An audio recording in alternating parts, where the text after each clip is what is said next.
আমরা যখন ইনভেস্টমেন্টের কথা ভাবি এবং ম্যাক্সিমাম ক্ষেত্রে আমাদের মাথায় যেটি আসে সেটি হলো এফডি অর্থাৎ ফিক্সড ডিপোজিট।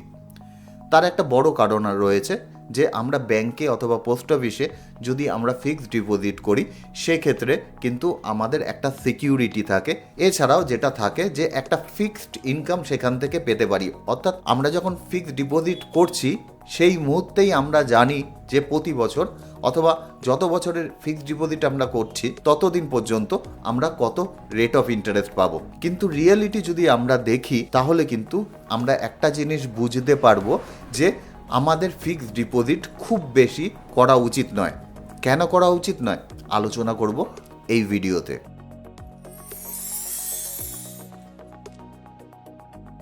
আমরা যদি একটু ভালোভাবে দেখি তাহলে কিন্তু দেখতে পাবো এই মুহূর্তে আমরা বিভিন্ন ব্যাংকে 6.4 to 7% মতন আমরা ইন্টারেস্ট পাচ্ছি। সিনিয়র সিটিজেনদের জন্য 0.5% বেশি আমরা পেয়ে থাকি। এছাড়া স্পেশাল কিছু স্কিম থাকে যেখানে আমরা একটু বেশি ইন্টারেস্ট রেট পেতে পারি, যেরকম সুকন্যা সমৃদ্ধি যোজনা, পিপিএফ রয়েছে, এনএসসি রয়েছে, এই ধরনের বিভিন্ন পোস্ট অফিসের স্কিম রয়েছে যেখানে কিন্তু আমরা একটু এক্সট্রা ইন্টারেস্ট পেয়ে থাকি। এছাড়া ব্যাংকের দিকেও যদি আমরা তাকাই তাহলে বিভিন্ন স্পেশাল এফডি কখনো কখনো ব্যাংক আমাদের কাছে নিয়ে আসে 444 দিনের, 333 দিনের, যেগুলোতে দেখা যায় যে রেট অফ ইন্টারেস্ট আমরা ভালোই পাই। কিন্তু ওভারঅল যদি রেট অফ ইন্টারেস্ট দেখি তাহলে কিন্তু সেটাই থাকে যে আমরা 6.4 to 7%-এর মধ্যে ঘোরাফেরা করে, কোনো কোনো ক্ষেত্রে কমও হতে পারে। যদি স্মল ফিনান্স ব্যাংকের দিকে আমরা যাই সেক্ষেত্রে ইন্টারেস্ট রেট আমাদের একটুখানি বেশি বাড়তে পারে। ব্যাংকে ফিক্সড ডিপোজিট করার একটা যে কারণটা থাকে সেটা হলো যে আমাদের পুরো যে অ্যামাউন্ট আমরা দিচ্ছি সেটা কিন্তু পুরোপুরি রকম সিকিওর থাকে। কেননা সব ব্যক্তি কিন্তু গভর্নমেন্ট ব্যাংকে করে না, কেউ কেউ প্রাইভেট ব্যাংকেও জমা করে, কেউ কেউ গভর্নমেন্ট ব্যাংকেও জমা করে। দুটোর ক্ষেত্রেই কিন্তু যেই জিনিসটা আমরা দেখি সেটা হলো আমাদের যত টাকাই আমরা ব্যাংকে রাখি না কেন আমাদের যে ইন্স্যুরেন্স করা থাকে, ডিআইসিজিসির মাধ্যমে যে ইন্স্যুরেন্স করা থাকে আমাদের টাকার, সেটা কিন্তু 5 লাখ টাকা পর্যন্ত। আপনি অ্যাক্সিস ব্যাংকে করলেও 5 লাখ টাকা, আপনি এসবিআইতে করলেও 5 লাখ টাকা ইন্স্যুরেন্স আপনার করা থাকে। এক্ষেত্রে অনেকে কনফিউজড হয়ে যেতে পারে, তাদের জন্য বলে রাখি। ধরে নিলাম কোনো ব্যাংকে আপনার 1 লাখ টাকার কোনো ডিপোজিট করা রয়েছে, সেটা আপনার সেভিংস ব্যাংক, এফডি, এছাড়া যদি আরডি থাকে আরডি, সমস্ত কিছু মিলিয়ে আপনার 1 লাখ টাকা সেই ব্যাংকে রয়েছে। এখন কোনো কারণবশত সেই ব্যাংক যদি আপনার উঠে যায় সেক্ষেত্রে কিন্তু আপনার ওই ব্যাংকের থেকে আপনি 1 লাখ টাকাই পাবেন। এমন নয় যে 5 লাখ টাকার ইন্স্যুরেন্স করা আছে মানে আপনি 5 লাখ টাকা পাবেন। আর কোনো কারণবশত যদি দেখা যায় সেই ব্যাংকে আপনি 20 লাখ টাকা রেখেছেন, সেক্ষেত্রে কিন্তু যেহেতু ইন্স্যুরেন্স করা রয়েছে 5 লাখ টাকা পর্যন্ত, আপনি সেই ব্যাংক থেকে 5 লাখ টাকাই ফেরত পাবেন। বাকি 15 লাখ টাকা কিন্তু আপনি ফেরত পাবেন না যদি সেই ব্যাংক কোনো কারণবশত উঠে যায়। এই কারণে যদি কোনো কারণবশত দেখা যায় যে আপনার কাছে 30-35 লাখ টাকা রয়েছে এবং এটাই আপনার সম্বল, এছাড়া আপনার অন্য কোনো ধরনের কোনো রোজগার নেই এবং আপনি দেখতে পাচ্ছেন কোনো প্রাইভেট ব্যাংকে ভালো ইন্টারেস্ট রেট দিচ্ছে, সেক্ষেত্রে একটা ব্যাংকে আপনি পুরো টাকা আপনি জমা করবেন না। আপনার যদি মনের মধ্যে কোনো সংশয় থাকে সেক্ষেত্রে আপনি বিভিন্ন ব্যাংকের মধ্যে ওই ফিক্সড ডিপোজিটটা ভাগ করে দিন। ধরে নিন অ্যাক্সিস ব্যাংকে আপনি 5 লাখ রাখলেন, এইচডিএফসিতে আপনি 5 লাখ রাখলেন, এসবিআইতে 5 লাখ রাখলেন। এইভাবে যদি আপনি বিভিন্ন জায়গায় 5 লাখ টাকা করে রাখেন তাহলে আপনার কিন্তু ইন্স্যুরেন্সের যে কভারেজটা থাকে সেটা কিন্তু প্রত্যেকটা ব্যাংকে 5 লাখ টাকা করে থাকে। এছাড়াও ব্যাংকে যদি আমরা ফিক্সড ডিপোজিট করি সেক্ষেত্রে আর একটা জিনিস দেখতে পাই, ব্যাংক যখন আমাদের ইন্টারেস্ট দেয় সেই ইন্টারেস্টের উপর একটা টিডিএস কেটে নেয়। এখন টিডিএস সম্পর্কে ম্যাক্সিমাম মানুষই জানবেন আমি জানি, কিন্তু কিছু মানুষের হয়তো একটু জানার প্রয়োজন হবে। সেক্ষেত্রে আমি বলে রাখি যে ধরে নিলাম আপনি কোনো ব্যাংক থেকে 1 লাখ টাকা ইন্টারেস্ট পান প্রতি বছরে, সেক্ষেত্রে সেই ব্যাংক কী করে, আপনার যে ওই ইন্টারেস্ট আছে 1 লাখ টাকা ইন্টারেস্ট, সেখান থেকে 10% টিডিএস বাবদ অর্থাৎ ট্যাক্স ডিডাকশন অ্যাট সোর্স, অর্থাৎ আপনার ইনকাম থেকেই সেই 10,000 টাকা কেটে নিয়ে ব্যাংক আপনার প্যানে সেই টাকাটি জমা করে দেয়। এখন সেই টাকা আপনি ফেরত পাবেন না পাবেন সেটা নিয়ে আমি কিছুক্ষণ পরে আলোচনা করছি। আপাতত টিডিএস কিন্তু এটাকেই বলে। তা আপনি যখন ব্যাংকে কোনো এফডি করেন আপনার যে ব্যাংক থেকে ইন্টারেস্ট পান সেক্ষেত্রে আপনার ইন্টারেস্টের উপর 10% টিডিএস কাটা হয়।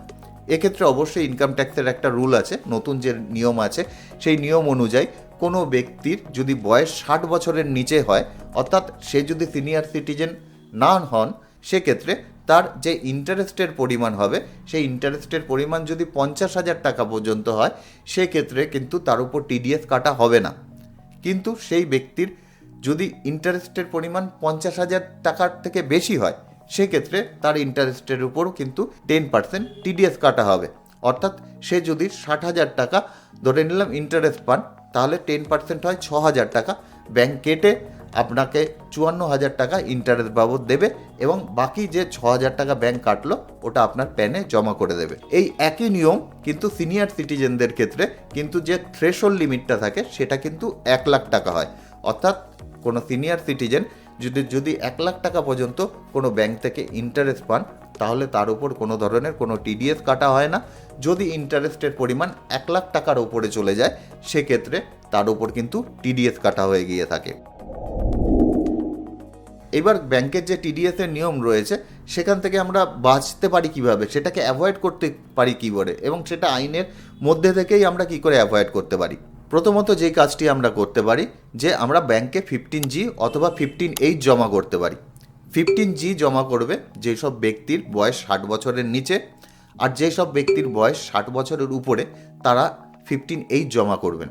অনেকের ক্ষেত্রে গুলিয়ে যায়, অনেক সময় আমার ক্ষেত্রেও গুলিয়ে যেত, এর জন্য বলি 15G যেহেতু ছোট এটা ইন্ডিভিজুয়ালদের ক্ষেত্রে, আর এইজ বড়, এর জন্য কিন্তু এটা সিনিয়র সিটিজেনদের জন্য কাজে লাগে। এটা আশা করি মাথায় রাখলে আপনাদের কোনো সময় গোলাবে না যে আপনার ক্ষেত্রে 15G লাগবে না 15H লাগবে। এখন প্রশ্ন আসতে পারে যে 15G অথবা 15H কারা জমা করতে পারে।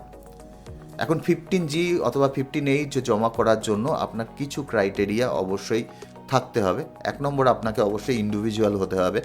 এছাড়াও আপনার যে ইন্টারেস্টের পরিমাণ সেটা থ্রেশহোল্ড লিমিট পেরিয়ে যেতে হবে। আপনার যদি বয়স 60 বছরের নিচে হয় আর আপনার ইন্টারেস্টের পরিমাণও 40,000 টাকা, অর্থাৎ 50,000-এর নিচে, আপনার 15G জমা করে কোনো লাভ নেই, কোনো প্রয়োজনও নেই আপনার জমা করা। আর আপনি যদি সিনিয়র সিটিজেন হন এবং কোনো ব্যাংকে যদি ইন্টারেস্টের পরিমাণ আপনার 90,000 টাকা, 98,000 টাকা হচ্ছে, সেক্ষেত্রেও আপনার 15H জমা করার কোনো প্রয়োজন নেই। সুতরাং আপনাকে 15G অথবা 15H তখনই জমা করতে পারবেন অথবা আপনি জমা করবেন যখন আপনার ইন্টারেস্টের পরিমাণ থ্রেশহোল্ড লিমিট ক্রস করে যাচ্ছে।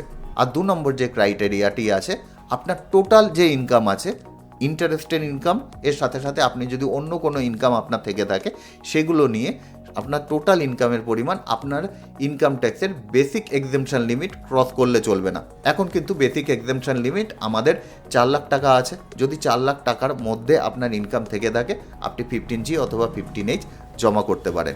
যদিও এখন অনেক ব্যাংক একটা অপশন কিন্তু আমাদের কাছে দিচ্ছে যে আপনার টোটাল ট্যাক্স পেয়েবেলই যদি 0 হয়, তাহলেও আপনি 15G অথবা 15H জমা করতে পারেন। সেটা আপনার ব্যাংকের সাথে একবার আপনি কথা বলে নিতে পারেন। 2 নম্বর যেভাবে আমরা আমাদের টিডিএস অ্যাভয়েড করতে পারি সেটা হলো, আমরা যদি ব্যাংকে এমন পরিমাণে টাকা রাখি সেই টাকা থেকে যে ইন্টারেস্ট আমরা পাবো সেটা থ্রেশহোল্ড লিমিটের থেকে কম হবে। অর্থাৎ আমি ধরে নিলাম যে ব্যাংক আমাকে 7% ইন্টারেস্ট দিচ্ছে এবং আমার বয়স 60 বছর। এখন আমি ব্যাংকে যদি 10 লাখ টাকা রাখি তাহলে কিন্তু বছরে 70,000 টাকা ইন্টারেস্ট হচ্ছে, এবং আমার বয়স যেহেতু 60 বছর সেহেতু আমার থ্রেশহোল্ড লিমিট আছে 1 লাখ টাকা। 70,000-এর উপর ব্যাংক আমার কাছ থেকে কোনো ধরনের কোনো টিডিএস কাটবে না। এবার কোনো কারণবশত আমি যদি ব্যাংকে 15 লাখ টাকা রাখি, সেক্ষেত্রে আমার ইন্টারেস্ট কিন্তু হয়ে যাবে 1,05,000 টাকা। সেক্ষেত্রে কিন্তু ব্যাংক পুরো 1,05,000-এর উপর 10,500 টাকা টিডিএস কাটবে। সুতরাং আপনি ব্যাংকে ততটা পরিমাণই টাকা রাখুন যেটা আপনার থ্রেশহোল্ড লিমিটের থেকে কম হবে। 3 নম্বর, আপনি একটা কাজ করতে পারেন। আপনার যদি ফ্যামিলি মেম্বার অনেক হয়, ধরে নিলাম আপনার ছেলে আছে, মেয়ে আছে, আপনার মিসেস আছেন, তাদের নামে কিছু টাকা আপনি রেখে দিতে পারেন, তাদেরকে গিফট করে দিতে পারেন, এবং আপনি তাদের মধ্যে যদি জিনিসটাকে ভেঙে দেন তাহলেও কিন্তু দুটো যেহেতু প্যান হয়ে যাবে, আপনার টিডিএস কাটার পরিমাণ কমে যেতে পারে। উদাহরণ হিসাবে বলি, আপনার কাছে ধরে নিলাম 20 লাখ টাকা আছে, এখন 7% টিডিএস কাটছে, একই নিয়ম আগের মতন ধরে নিচ্ছে, সেক্ষেত্রে 1,40,000 টাকা আপনার ইন্টারেস্টের পরিমাণ হচ্ছে, যেটা কিনা আপনার টিডিএস কাটার জন্য যথেষ্ট। এখন আপনি যদি দুজন ফ্যামিলি মেম্বারের ওপর 10 লাখ করে ভাগ করে দেন, সেক্ষেত্রে কিন্তু প্রত্যেকেরই যে ইন্টারেস্ট হবে সেটা 70,000 টাকা করে হবে। আমি এক্ষেত্রে কিন্তু ধরে নিচ্ছি দুজনেই সিনিয়র সিটিজেন, সেক্ষেত্রে দুজনেই 70 হবে, কারোর উপরেই টিডিএস কাটবেন না। একইভাবে আপনি যদি বলেন যে আমি সিনিয়র সিটিজেন হিসাবে আমার হিসাব চাই না, সেক্ষেত্রে বলবো যে আপনার ফ্যামিলি মেম্বার যদি 3 জন অথবা 4 জন হয়, তাদের মধ্যে যদি আপনি ভাগ করে দেন, তাহলেও কিন্তু আপনার টিডিএসের পরিমাণ বাঁচতে পারে। সেক্ষেত্রে আপনাকে খেয়াল রাখতে হবে যে আপনি ব্যাংকে 5 লাখ টাকা রাখবেন, তাহলে আপনি 7% যদি ইন্টারেস্ট পান, তাহলে কিন্তু 35,000 টাকা হয়। 6 লাখ টাকা যদি রাখেন 42,000 টাকা হয়। 7 লাখ টাকা রাখলে 49,000 টাকা হয়। সুতরাং আপনি 7% ইন্টারেস্ট পেলে আপনি 7 লাখ টাকা পর্যন্ত কিন্তু ব্যাংকে রাখতে পারেন। কিন্তু অবশ্যই একটা জিনিস মাথায় রাখতে হবে, যদি কোনো এফডি আপনার ইন্টারেস্টের উপর ইন্টারেস্ট দিতে থাকে, তাহলে একটা সময় কিন্তু আসতে পারে যে যখন আপনার ইন্টারেস্টের পরিমাণ 50,000 টাকা পেরিয়ে গেল, সেক্ষেত্রে আপনার এফডির পরিমাণ একটু কম করে যদি আপনি করেন 7 লাখের বদলে 6 লাখ, তাহলে 50,000 পেরোতে অনেকটা বেশি সময় লাগবে, এক্ষেত্রে আপনারও সুবিধা হবে। এছাড়াও আরেকটা কাজ আপনি করতে পারেন, সেটা হলো আপনি বিভিন্ন ব্যাংকের মধ্যে আপনার এফডি ভাগ করে দিতে পারেন, যে কোনো ব্যাংকের আপনার যে ইন্টারেস্টটা পাচ্ছেন সেই ইন্টারেস্টের পরিমাণ থ্রেশহোল্ড লিমিট ক্রস করে না যায়। একই উদাহরণ আপনাকে দেবো, যদি আপনার কাছে 20 লাখ টাকা থাকে এবং ধরে নিলাম আপনি অন্য কারোর নামে আপনি করতে চাইছেন না, যে কোনো ধরনের ফিক্সড ডিপোজিট আপনি আপনার নিজের নামেই করতে চাইছেন, সেক্ষেত্রে বলবো যে আপনি 5 লাখ করে 4টে ব্যাংকের মধ্যে আপনি ভাগ করে দিন। এক্ষেত্রে আপনি যে ইন্স্যুরেন্স পাওয়ার সেই ইন্স্যুরেন্সও পাবেন, 5 লাখের যে ইন্টারেস্ট হবে তার উপরও আপনার টিডিএস কাটবে না। এইভাবেও কিন্তু আপনি আপনার টিডিএস কাটার অ্যাভয়েড করতে পারেন। এবার অনেকের প্রশ্ন আসতে পারে যে আমি এতগুলো ব্যাংকে অ্যাকাউন্ট খুলতে পারবো না, আমার ক্ষেত্রে অনেক সমস্যা, আমার টিডিএস কাটছে, কেটে নিই, কিন্তু সেই টাকা কি আমি ফেরত পাবো? অবশ্যই আপনার যদি ইনকাম ট্যাক্স পেয়েবেল যেটা আছে সেটা 0 হয়, তাহলে অবশ্যই সেই টাকা আপনি ফেরত পাবেন। যদি ধরে নিলাম আপনার ইনকাম ট্যাক্স পেয়েবেল আছে 1,000 টাকা, আপনার টিডিএস কেটেছে 500 টাকা, তাহলে 1,000 থেকে 500 বাদ গিয়ে বাকি 500 টাকা ইনকাম ট্যাক্সকে জমা করতে হবে। আর আপনার ট্যাক্স আছে 1,000 টাকা, আপনার টিডিএস কেটেছে 1,500 টাকা, সেক্ষেত্রে আপনার কিন্তু ওই 1,000 টাকা কেটে বাকি 500 টাকা আপনি ফেরত পাবেন, ইন্টারেস্ট সমেত অবশ্যই সবগুলোই। আর 3 নম্বর অপশান, আপনার 1,500 টাকা টিডিএস কেটেছে, আপনার কোনো ধরনের কোনো ট্যাক্স হয় না, সেক্ষেত্রে পুরো 1,500 টাকাই আপনি ফেরত পেয়ে যাবেন। কিন্তু আপনাকে একটা কাজ অবশ্যই করতে হবে, অবশ্যই আপনার ইনকাম ট্যাক্স রিটার্ন আপনি ডিউ ডেটের মধ্যে জমা করে নেবেন এবং সেখানে আপনার টিডিএসের পরিমাণ সঠিকভাবে দেখাতে ভুলবেন না, তাহলেই কিন্তু আপনি আপনার যে টিডিএস সেটি ফেরত পেয়ে যাবেন উইথ ইন্টারেস্ট। আশা করি ভিডিওটি থেকে আপনাদের অল্প কিছু হলেও ভ্যালু প্রোভাইড করতে পারলাম। সুজয় বৈদ্য, সাইনিং অফ।